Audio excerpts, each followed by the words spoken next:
Hey everybody, welcome back to the 3-Minute Story Challenge. This is week 5, and we're talking about siblings, or your craziest, most embarrassing / dangerous sibling story.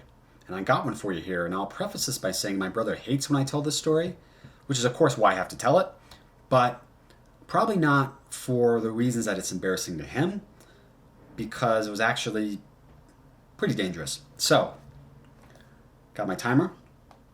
We're gonna go. So when I was 15 or 16, my parents helped me buy a camera, a mini DV camcorder. So it filmed on those little tapes. And I was all excited to start making work. As pretentious as that sounds, that's what I said I wanted to do as a 15, 16-year-old filmmaker. Um, Emphasis on the quotes.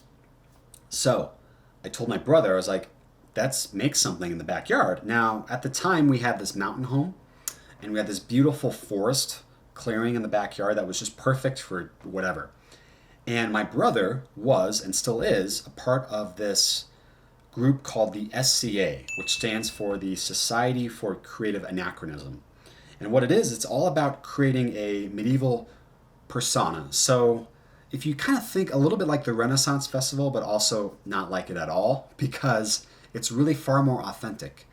And you put time and effort and research into making sure that your persona is historically accurate. So they actually fight with rattan sticks and have archery competitions, all based in period equipment and clothing, period arts and crafts. It's really awesome. Well, at the time, my brother had just gotten into this, so we had all this armor, this plastic armor, and I think a really cool helmet, and an abundance of swords.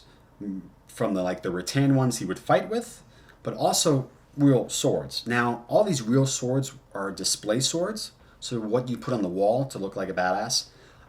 But he had this really cool version of Excalibur, King Arthur's sword.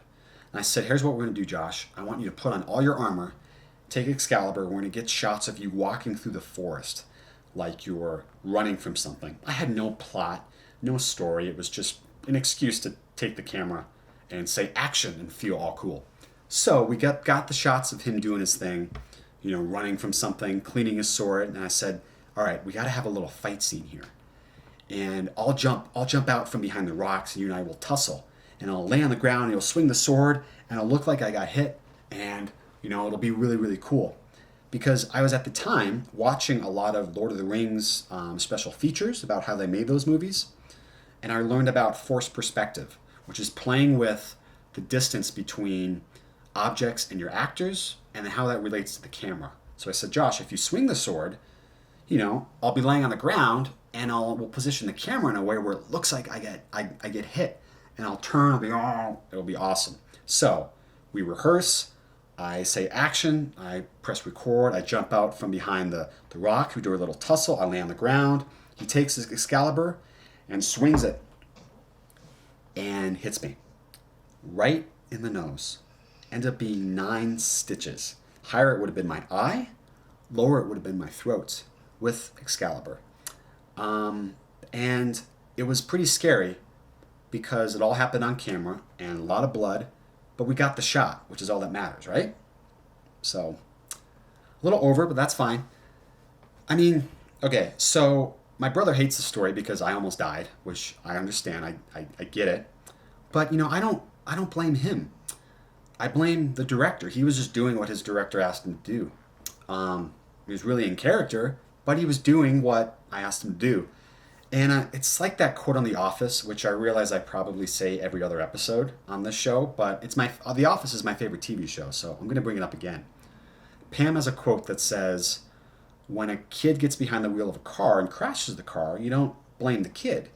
You blame whoever that said, hey kid, get in the car, drive, I trust you. So, and blame me. We got the shot, and it looked real, because it was real. Kind of traumatic to watch, actually. A lot of blood, a lot of real reactions, but it was authentic. So, that's my story. I wouldn't recommend trying that at home, everybody. If you do use swords in a quote movie, make sure they're rubber swords, or just don't swing them at other people's faces. Lesson learned. Still got the scar to show for it. This is going to be a great week of stories. I'm going to be talking to a brother and sister, and I'm going to be also talking to someone who I consider to be my sister from another mister. Really excited. It's going to be an awesome week. Make sure to follow us on YouTube, Instagram, Facebook, Twitter, all that stuff. And I will see you soon. I will see you soon. And don't use swords the next time that you decide to make a movie.